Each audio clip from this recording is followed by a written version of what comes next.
At ito nga guys, ituturo ko kung paano gumawa ng lumpiang bangus.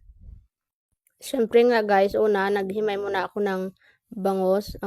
Tinanggal ko muna yung mga tinik para hindi tayo matinikan.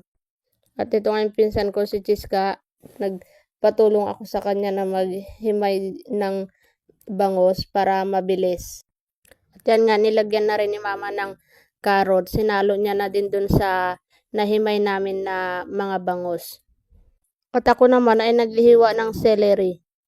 Pagkatapos ko yan guys, hiwain yung celery, pinino ko pa yan, yung tinadtaran ko talaga, tinaddad ko para pinong-pino. At yan nga guys, naglalagay na si mama ng sibuyas at sabi ko, dalian niya na. Gusto niya pa kasi guys, makita pa yung kamay niya eh. Kaya sabi ko, dalan mo na, ihulog mo na lahat. Yan, kaya nilapit ko na. Sunod naman nating ilagay, lagyan natin ng itlog.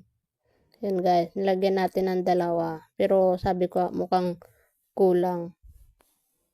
At halu-haluin lang ng konti. Pagkatapos, lagyan ng asin at saka paminta. Tapos, halu-haluin lang ulit natin guys. Yun nga, sabi ni mama mukhang kulang ng itlog. Kaya, nilagyan niya ulit ng isang itlog. At haluin lang din ng haluin. At pagkatapos, lagyan ng pangpasarap. Ayan guys. Pork, anong nilagay niya? Pork sarap. Tapos haluin lang ng haluin guys.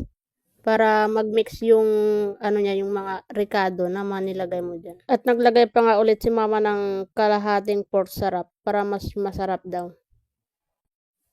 Ito nga guys, naghihimay na rin ako ng lumpia wrapper habang hinahalo ni mama yung gagawin naming lumpiang bangus. At habang naghihimay nga ako ng lumpia wrapper, si mama nauna na rin naglagay ng bangus sa wrapper. At syempre, pagkatapos ko rin, sinamahan ko na rin siya maglagay para madali na matapos.